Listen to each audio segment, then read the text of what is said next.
The occasion of this presentation is that the world is facing a crisis we have not faced since the Second World War. And the reason I'm saying that is because this crisis is not happening in a geopolitical periphery, but is taking place in the geopolitical center.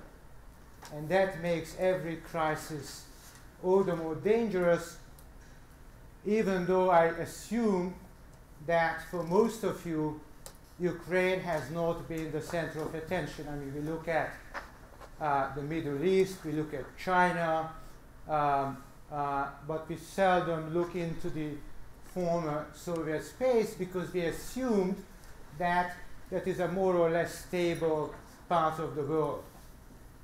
And this is the situation with sleeping crisis. You never know. And there are quite a few places around the world where potential crises are awaiting to break out.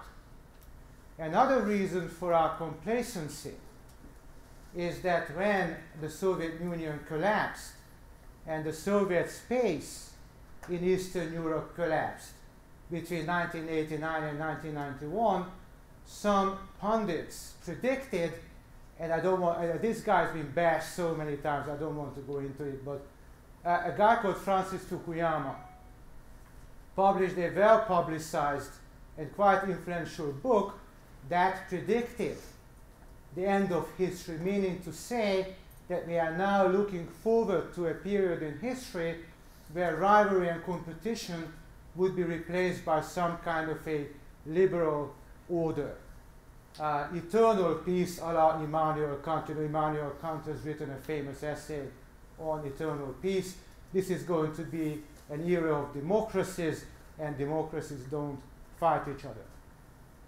Now, of course, foreign policy realists were rather skeptical. And this is what my talk is going to be about. So history is a discipline that is ideographical. What does ideographical mean? It comes from a neo-Kantian philosopher, Wiedelband, in the 19th century, who said that history looks at the unique. Political science looks at patterns. History looks at unique events and tries to explain why single historical events happen. But having said that, there are patterns on the carpet. And there are patterns in history, recurring events that help explain help explain the present. The past is prologue. If you go to the National Archives in Washington, D.C., and you look at that very nice building, that's what it says. Past is prologue. So it helps explain the present. And another issue, no matter what, I have a fantastic student who just gave a brilliant talk a few moments ago, and very relevant for the crisis. He's a political scientist, and I want to go into bashing political scientists. But whatever they tell you, decision makers, and particularly ones that come from that part of the world, live in the past. And their decisions, the way they see the world, is very much embedded in their understanding of history. And it's not a coincidence that when he inaugurated his aggression on Ukraine, his attack on Ukraine, which is a war, Putin delved deeply into the history between Russia and Ukraine, and Russia and the West. Now, this was a very nice mixture of lies, half-truths, and truths. But it does indicate the point I'm trying to make, is that he lives in the past, and many decision makers live in the past. Remember, JFK, who presided over the Cuban Missile Crisis, potentially or possibly the most dangerous crisis in human history. He was a scholar himself, and he had a reading of history. In fact, he published books on history. Adolf Hitler, and I'll come back to him momentarily, was living in the past and was a very serious student of Prussia's and Germany's political and military history. So where is the pattern here? I mean, if you read Mackinder, and he's the guy to read right now, his geopolitical thought centers on the areas in the Middle Europe, the lands between Germany and Russia. So this crisis is happening there, and this has been a contested region of the world for at least 200 years. So when the Napoleonic Wars ended in 1814 and 1815, they convened a congress in, you wouldn't guess, in Vienna, which was one of the political centers of the world at the time. We don't think of Vienna like that now, but back then it was very important. And they had just defeated Napoleon, who had kept the continent at war for the better part of a whole decade. A whole decade, can you imagine? Europe was at war. And finally they defeated him with Russian assistance. Tsar Alexander, I should say, Alexander I. And Stalin constantly kept thinking about that historical moment, and I bet Putin does also. Because Alexander rode into Paris. Did you know that? And then he left. But the Congress almost broke down, and why? Precisely because of the territories that are now contested, Ukraine and Poland. Because Russia wanted them.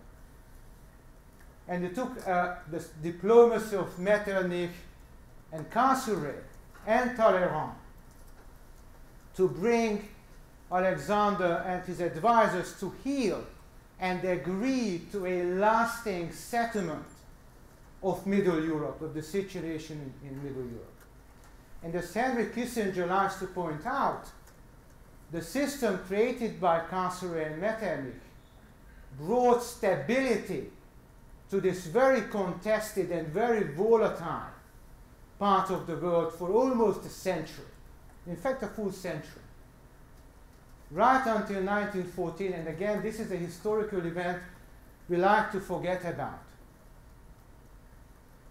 But it's an event that really changed the course of history, World War I. Now, World War I also happened in an area, broke out over a country that nobody thought about really, Serbia. It looked like it was an immaterial, tiny country in the Balkans. But still, in a flash, it erupted into the largest military conflict in human history up to that point. And why? That is because of the systems of alliances that entangled each other into conflict, and also because events spiraled out of control. And this is something that Spencer alluded to in his talk. Because you imagine that leaders are in control of wars and conflicts, but they are not. So that war, and there's a scholarly consensus on that, nobody wanted it. Nobody wanted it. There was no quest for German mastery, as some scholars argued. The Fischer thesis, as it was called. But it escalated, it spiraled beyond. Now, how it did that is still disputed. Whether it was the military establishments, whether it was the political who didn't understand mobilization plans, there are many theories. But it spiraled beyond control. Nobody wanted a world war over Serbia. And the crisis could have been stopped between the middle of July and the 1st of August. But it was not. Now, quick leap to 1919, the end of the First World War. And that was a disaster. And few people realize. Because the victorious powers, the Entente, made a huge mistake. They failed to include in the new political architecture of Europe two major powers. The defeated Germany, because this was a punitive peace, and Russia. And why Russia? Because Russia was in the throes of the Bolshevik Revolution, and the West was scared stiff that Bolshevism would advance into Berlin, to Paris, to London, and further. So this was the, where I could say, the seismic weakness of the architecture in Paris. Number two, again, the peacemakers in Paris were not in control. So the architecture in Middle Europe, this vulnerable part of Europe, contested eternally by great powers, from the Ottomans to the Habsburgs and the Germans and the Russians. Events on the ground, there was a power vacuum in East Central Europe. And countries, new countries that came into being from the ashes of empires, tried to grab as much land as possible. And that created a great degree of animosity and hostility in the region. And number three, the great powers themselves tended to attribute lands to their favorite countries without any regard to ethnic realities on the ground. So what all this resulted? The British and the French erected a structure in Europe that created a string of independent nation states in the hope that they could contain both the Russians and the Germans. Now, none of that happened. None of that happened. None of that was delivered. And why? Partly because they divided the continent into revisionist powers that wanted more land and status quo powers that clung on to every square inch of territory that they were able to grab in the power vacuum. So these countries had no common sense of security. They wanted to maximize their security at the expense of the other, while at the same time there were two large revisionist powers in Europe, the Germans and the Soviet Russians, because whatever Lenin said about eternal peace, seemingly agreeing with Woodrow Wilson, he wanted to push his Bolshevik revolution to the West. And not only that, when Lenin died, his successor Stalin had two fundamental objectives, and this is something that many historians will not tell you. They never rescinded the idea of Bolshevizing the world, and Stalin was also not only a Bolshevik, but a Russian imperialist, both at the same time. His hero was Ivan IV, Ivan Grozny, Ivan the Terrible. So he wanted to restore the Russian Empire. And the final flaw, I mean, if you want to stabilize a region as a great power, I mean, for God's sake, put something behind it. But the French and the British got very quickly disenchanted with the new architecture that they created, and they backed down. They backed down and left the whole region to its own devices. And in fact, by the end of the 1930s, E.H. Carr, some of you may know who that is. E.H. Carr was an important scholar of Russian history and of the philosophy of history. And he began to argue that this is such a troublesome region. Let's leave it to the Germans and the Russians. So both the French and the British backed out of it, and when Hitler came to power, the whole region was up for grabs. And this is where the very interesting part comes now. 1939, when these two very unlikely countries forming an alliance, very strange bedfellows, Stalin and Hitler, signed the so-called, and I'm sure most of you know, the Hitler-Stalin Pact. And what was this pact about? It was about the contested borders between Poland and Ukraine, believe it or not, back then in 1939.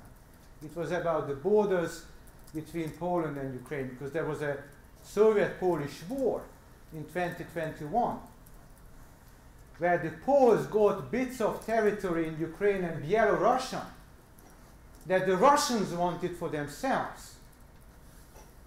So the Hitler-Stalin Pact brought Stalin's Soviet Union much closer to Europe, and it gave them the so-called Curzon line, a line between Ukraine and Poland that British Foreign Secretary Lord Curzon advocated in 1980, which never materialized.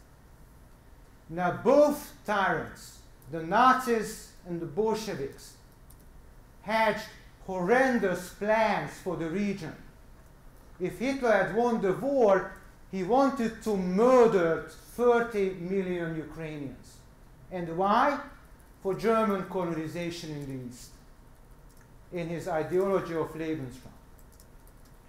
And Stalin gave a hint of what he would do when he invaded the Baltic states in 1940 and invaded eastern Poland in 1939, because he Bolshevized these regions and he deported into the Soviet Union upwards of 500,000 people, most of whom never returned. They perished in the vast gulags of the Soviet Union.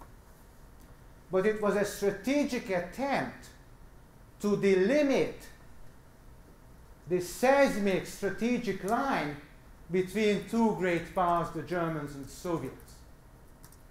And this is where historians differ, and despite the fact there are about 50,000 books of the Second World War, there are still basic things you don't know about it.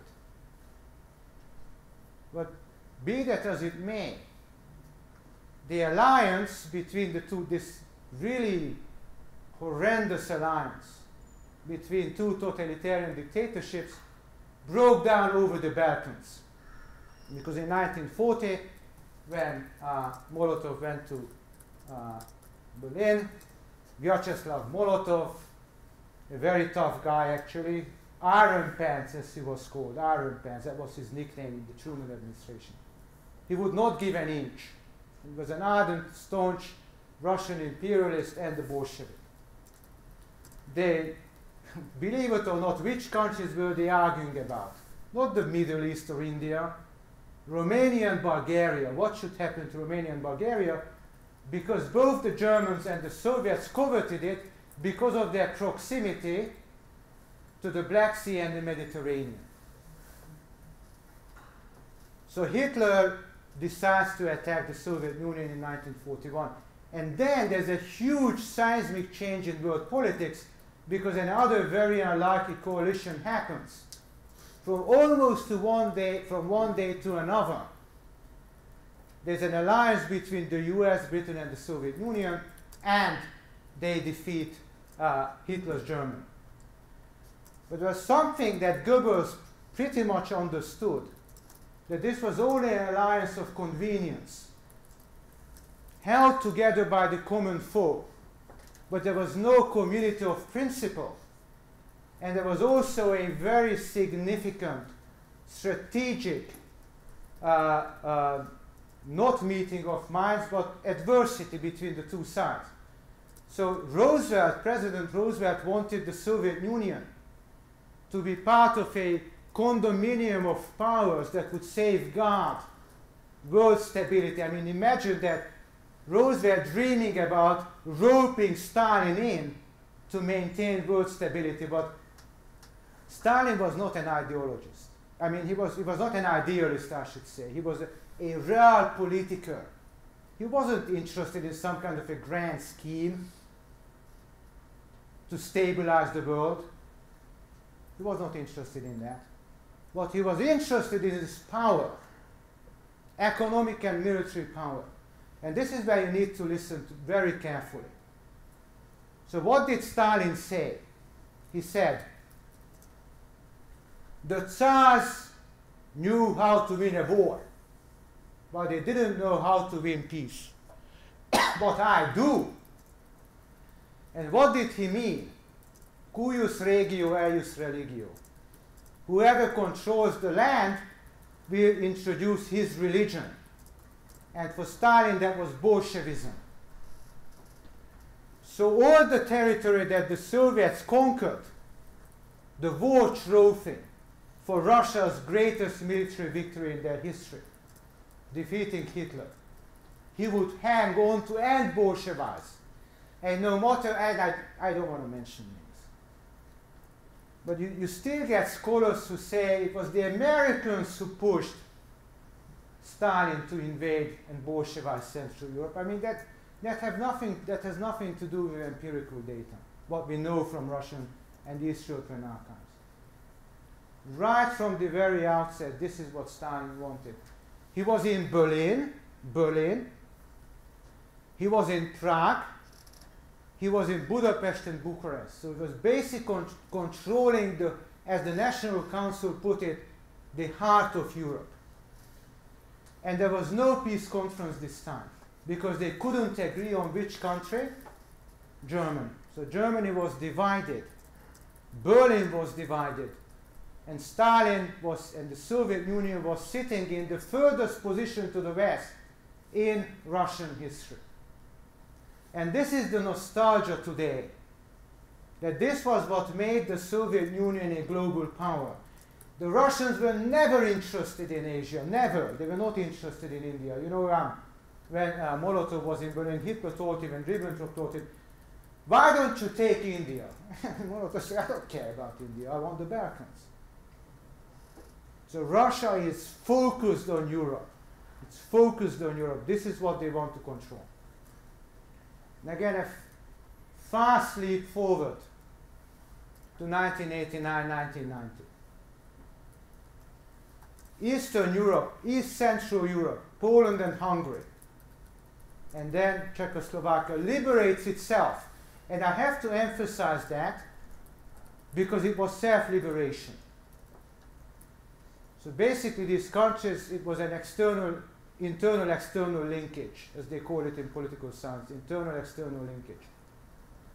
That is to say, domestic developments led to systemic change in international politics. Meaning to say, the Soviet Union lost the buffer zone that it acquired in 1945, which was both a defense and offense, as you know, are two sides of the same coin. So it's both a defensive perimeter and a potential launching pad for an attack on Western Europe, on NATO. And not only that, they lost the Warsaw Pact, established in 1955, which was the Soviet version of NATO. And finally, the Soviet Union itself collapses, partly due to the spillover effect of the regime change in East Central Europe. But Gorbachev is the least popular politician in Russia, and why? Because the Soviet elites and post-Soviet elites never reconciled themselves to the fact that they lost this territory. They viewed it as a sellout to the West by Gorbachev.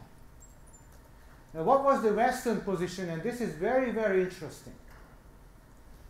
So NATO and the United States never intervened in the Soviet zone in the Cold War. There was a revolution in Hungary in '56.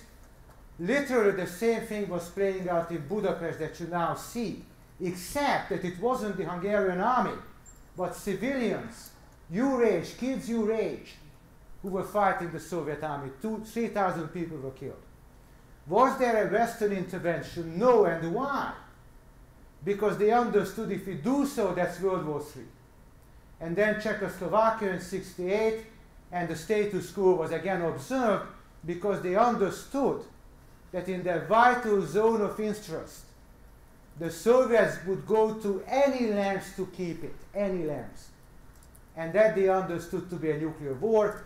And in fact, in Moscow, they knew that the West would do nothing because they were afraid of the Soviet nuclear deterrent.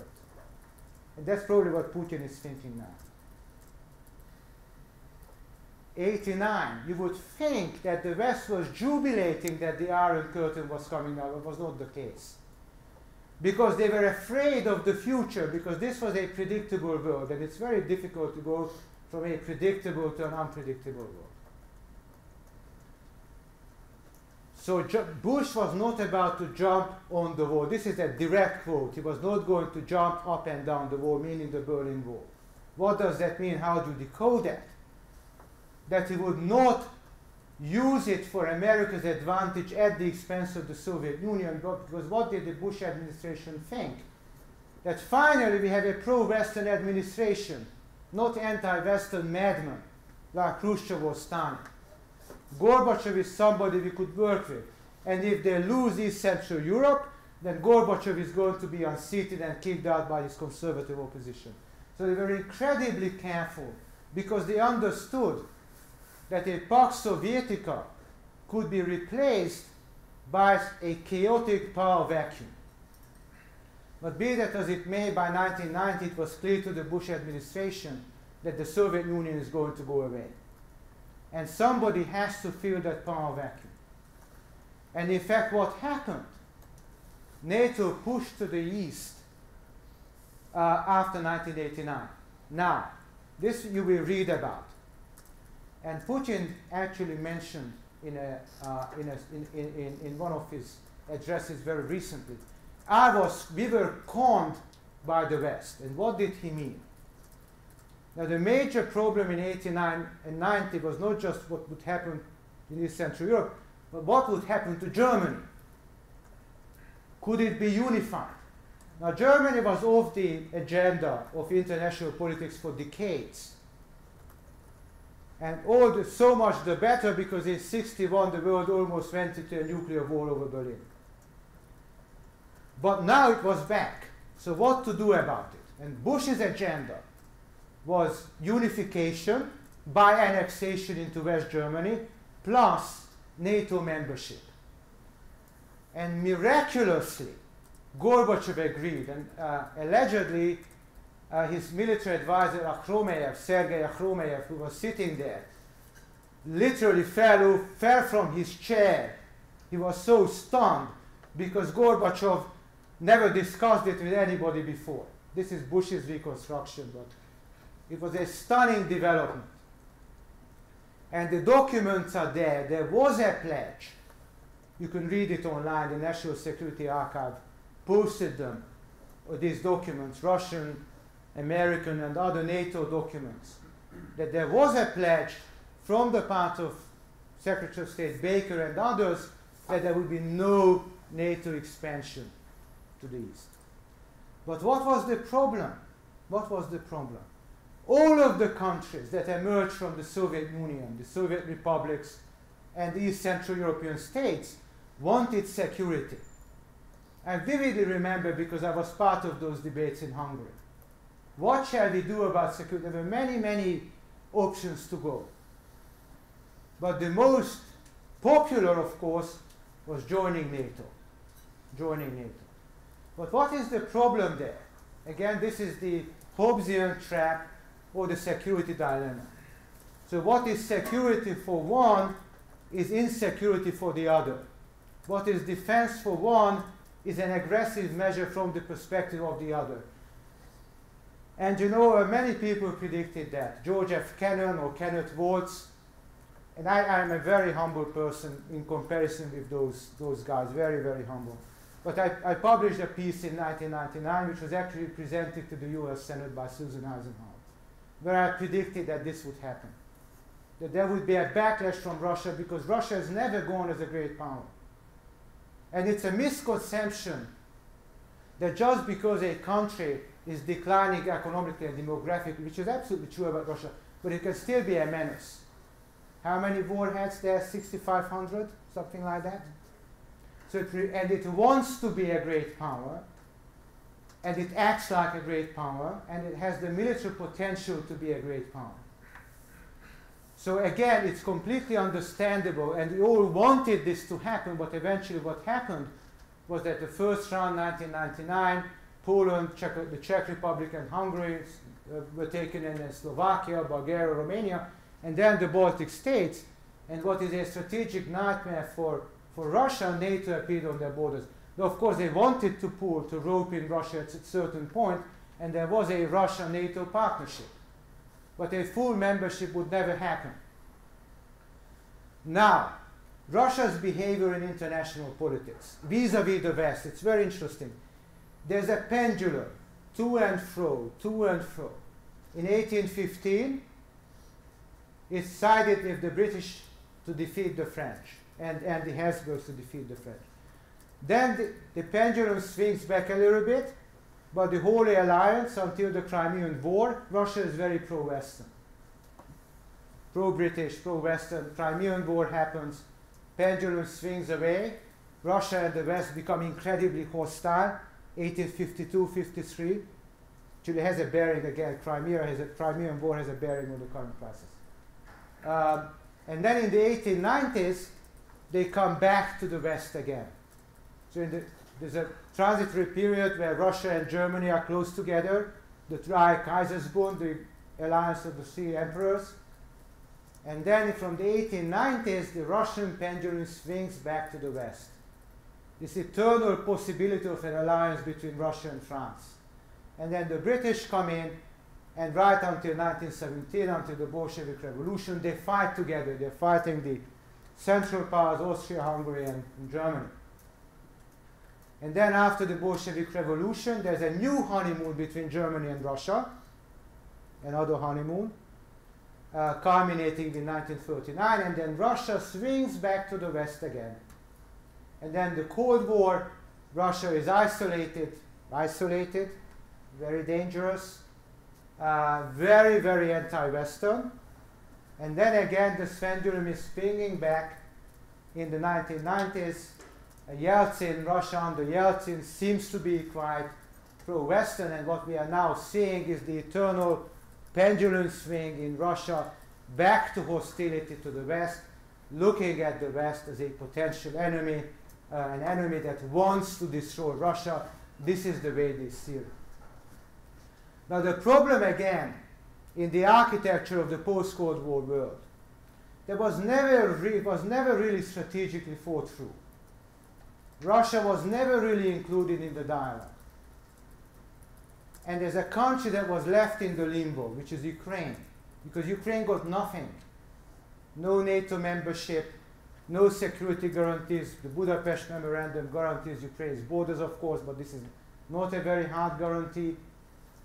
In 2008, President Bush, wanted to bring Ukraine into NATO. The Germans vetoed it, and they opted for the worst solution ever, the worst solution. And that is to hold out NATO membership for the future. So this is basically floating NATO membership for Ukraine. And that means that Russia sees it as a threat without Ukraine getting really anything for it. The worst solution. So there was no architecture and no strategic thinking about how this Middle European region would interact with Russia. And that Russia was coming up was very visible when they intervened in Syria. Syria had been a part of the Soviet sphere of influence, as was Iraq. So they were coming back, except nobody really wanted to take notice. And now, of course, they're turning their attention to Europe. So you see these patterns recurring over and over again. This is what I wanted to show you. Now, weak powers in international politics, very quickly.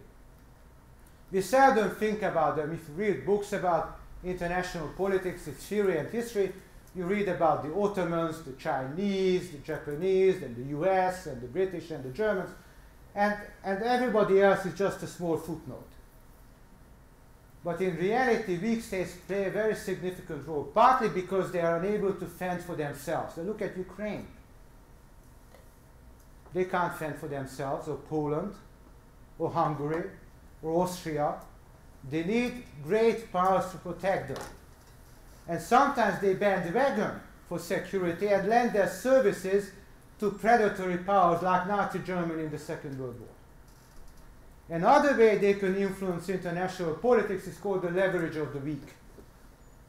They can literally rope in their great power protectors or hegemons for their own purposes, dragging the world into a crisis. GDR, Serbia in 1914, pulled the Russians in. The Russian guarantee for Serbia was instrumental in the escalation to World War I. Was 61. The GDR almost collapsed, and they got the Soviets to build a wall, violating the agreement about Berlin, and bringing the world on the verge of a nuclear catastrophe. There are many, many ways that weak states can influence international politics, and we seldom make note of that. And now, there's a world conflict over a weak state, which is Ukraine. And it's important both for the West. We don't want the Russians to be back on the footsteps of Europe. Now, strategy. Nobody will tell you this. What is that Ukraine is very important for strategy in many respects. Black Sea, it's adjacent to the Baltic states and Poland, but nobody talks about its westernmost tip, which is Carpatho Ukraine. And Stalin seized that in 1945 from Czechoslovakia. And why? Because the Carpatho Ukraine sits on a range of mountains called the Carpathians. And the Carpathians are the dividing line between the East and Central and Western Europe. If you cross the Carpathian Mountains, you're basically in Bavaria, and you're basically in northern Italy, because it's the last strategic barrier. And there are passes going through. You can't just climb over a mountain with an army. I mean, if you're a mountain climber, yes, but if you have an army, you can't do that, particularly with tanks. So what do you need to do? You have to go through mountain passes. And Carpatho Ukraine sits on the mountain passes into Hungary and Slovakia. And once you're on the Hungarian plain, you're basically in Central and Western Europe. So, and this is I'm very concerned about. So when they talk about the restoration of the Soviet Union, the Russian Empire, it's not just nostalgic. It's not really just historical ties, alleged historical ties or real historical ties.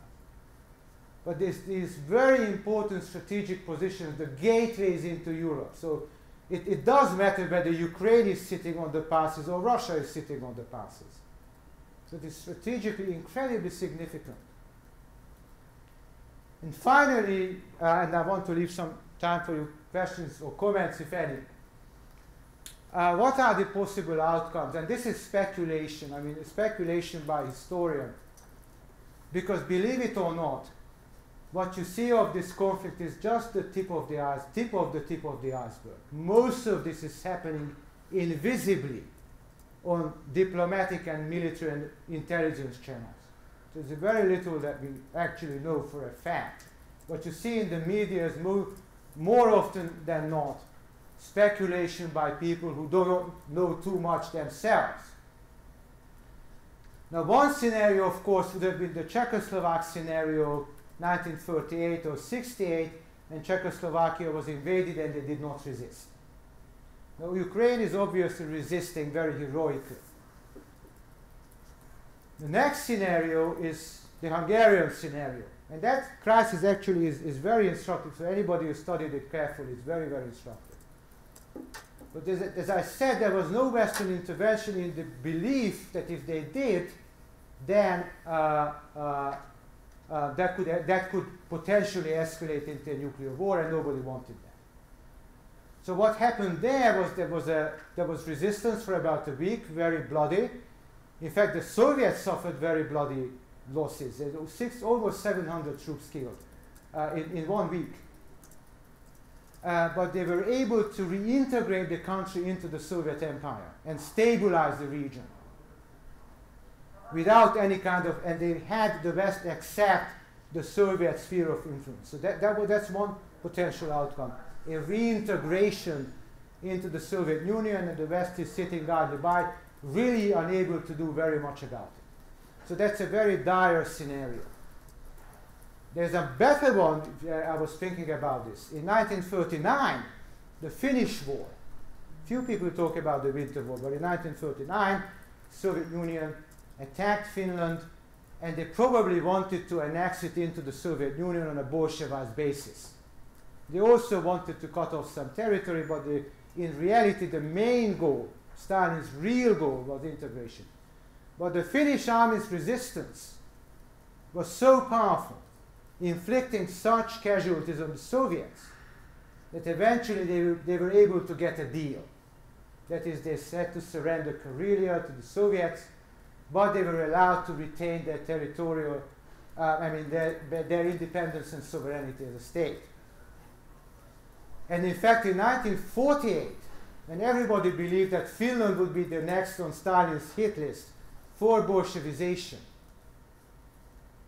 it didn't happen. And that's mainly because the Finns were able to resist in 1939, 1940. It was very fresh in Stalin's memory. So let it off the hook. And finally, and this is something, a question I wrote to Spencer, the previous talk, is what I would like everybody to do is to read up on the Cuban Missile Crisis. Because that will really explain to you how easy it is to almost slip into a nuclear war. And the best book to read is Marty Sherwin's Gambling with Armageddon. It's a very scary book. It's been researched for decades, and it's an incredibly scary book. But you have to read it.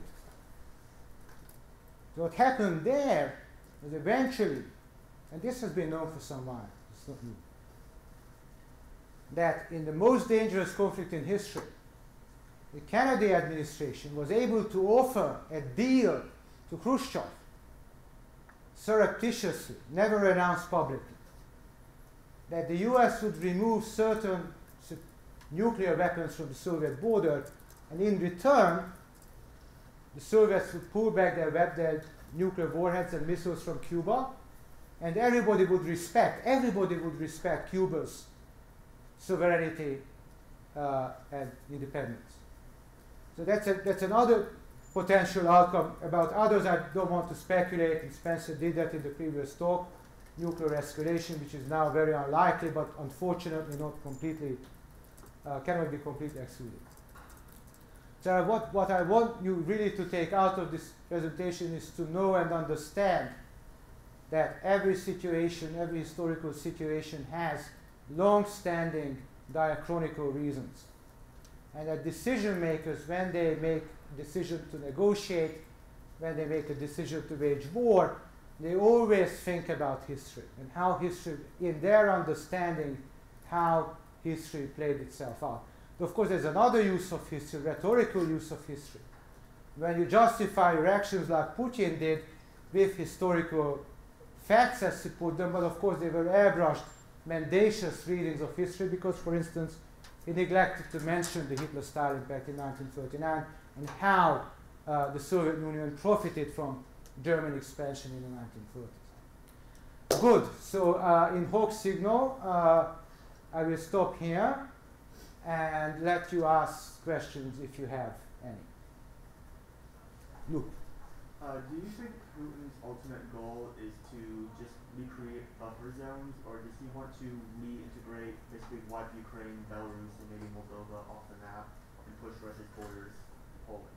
Well, really, I mean, this is the million-dollar question. What does Putin want to do?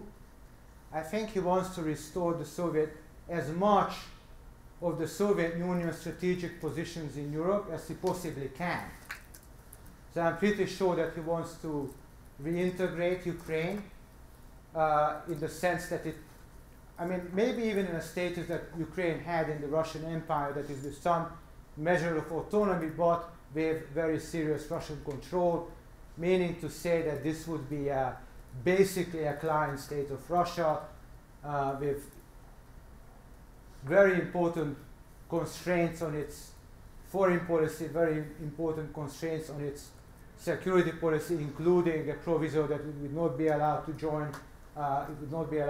NATO. So that is probably what Putin wants. What else he wants, of course, is constrained by NATO membership. So what you want, the big difference between, let's say, the position of Poland and Ukraine, that Poland is in NATO, so the Article 5 of NATO actually refers to Poland. So Poland, if they attack Poland, they could invoke Article 5 of NATO, and there could be a collective response to Russian aggression. Of course, you cannot see into Putin's head, right? You don't really know his thinking. So you might figure, and this has always been an issue about NATO, so would it really work? So there's no doubt it would work for England. There's no doubt it would work for France. But would it work in the East? That's the big question. So if Putin is very reckless, which he tends to be, and I am not trying to say that he's mad in any kind of way, we don't know that. And that's something else I wanted to say, though, now that you bring it up. So where I'm a little bit scared, and again, history is a guide. So when in 44-45, there's no doubt that Germany was losing the war. And it would have made every sense for the Nazis to surrender. But Hitler came into a special kind of mindset that in such dire state that nothing matters anymore. And Germany was literally bombed to smithereens, as you know. Dresden was erased off the map. But there was strategic bombing over Germany. The Soviet army was approaching and literally demolishing Germany on their way.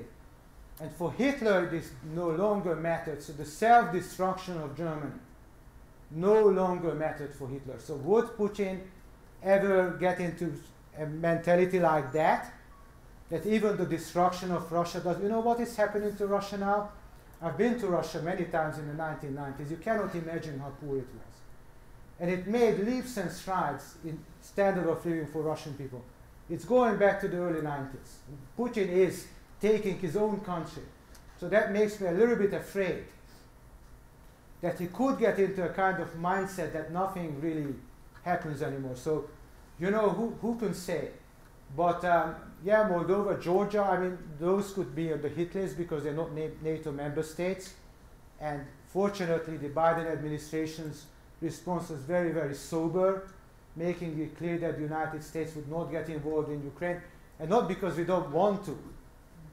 And not that because we don't want to save Ukrainians, but for the sheer understanding that that would almost automatically escalate into a global conflict. And the consequences of that are very, very unpredictable.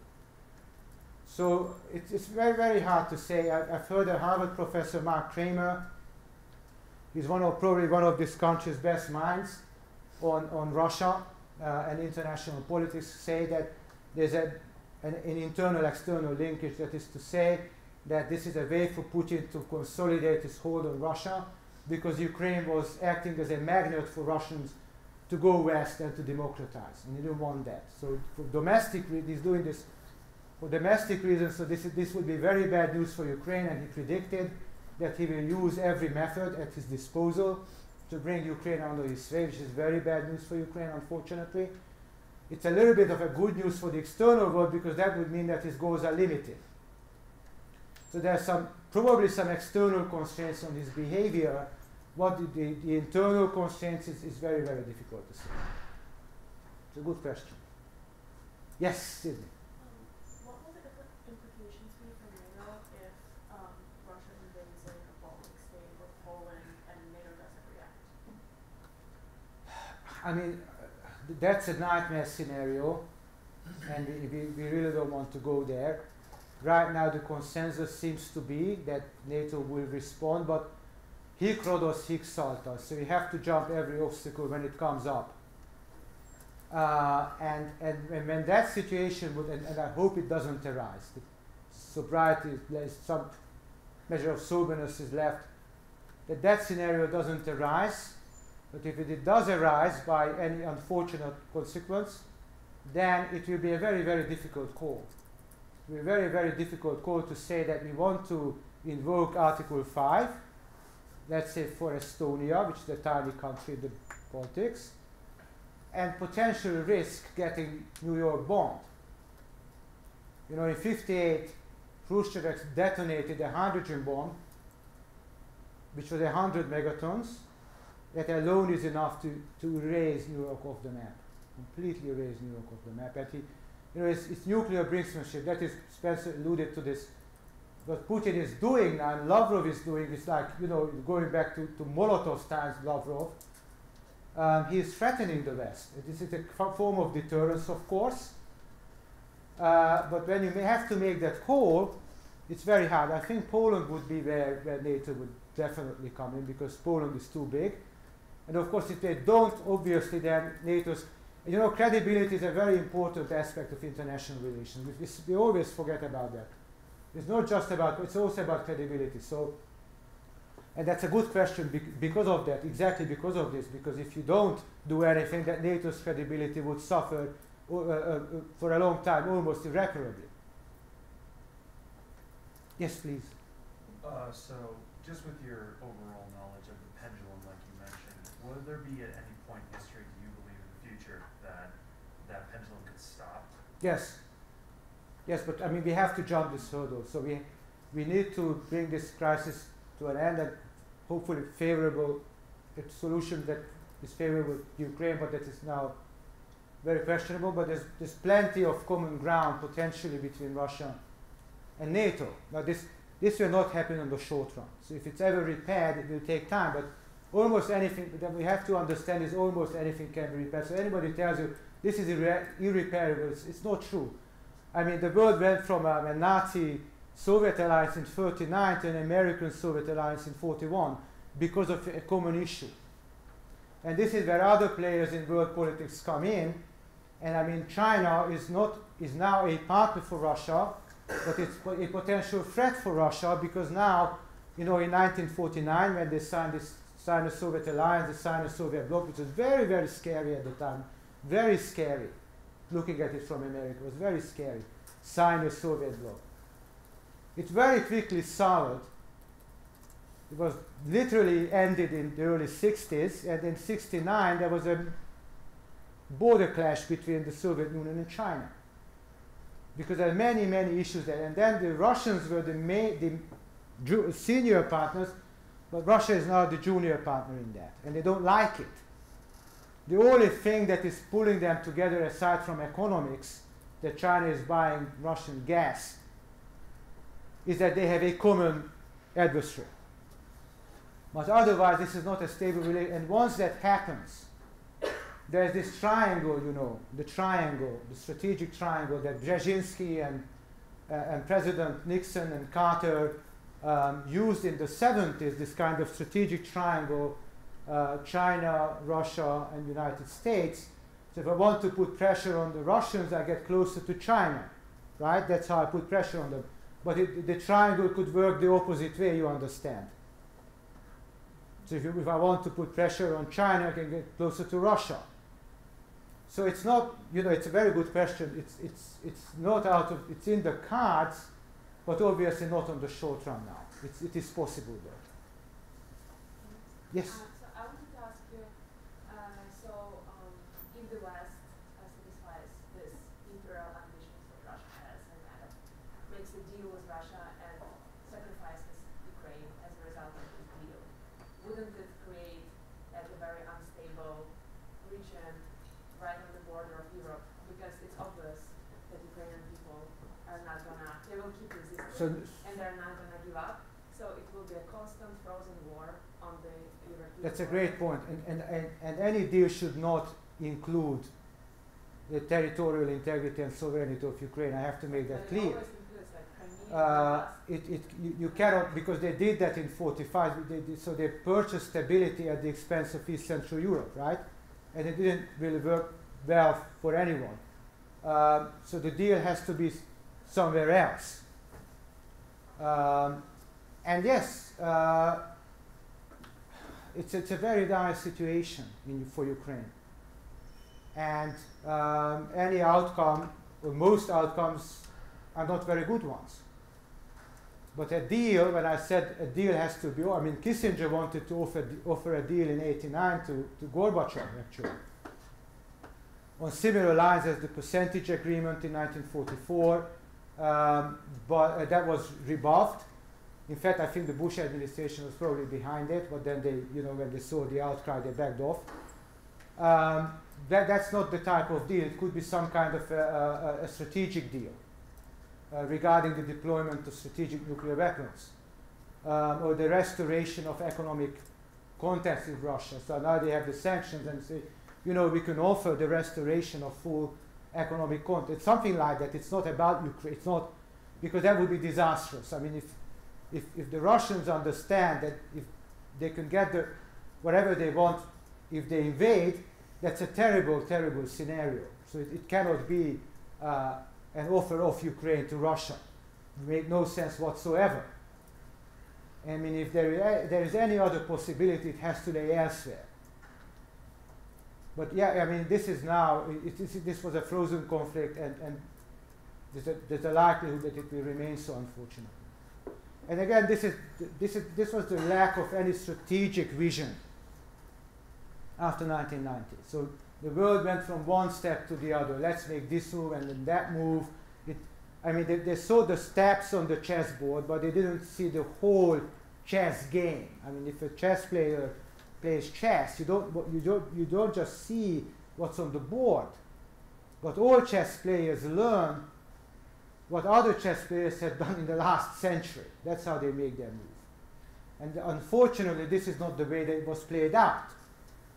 So the thing is, in history, is that every mistake you make, every blunder you make will come back to haunt you. Maybe not in 5 years or 10 years, but maybe in 50 years. These never go away. These never go away. Yes, any other questions, comments?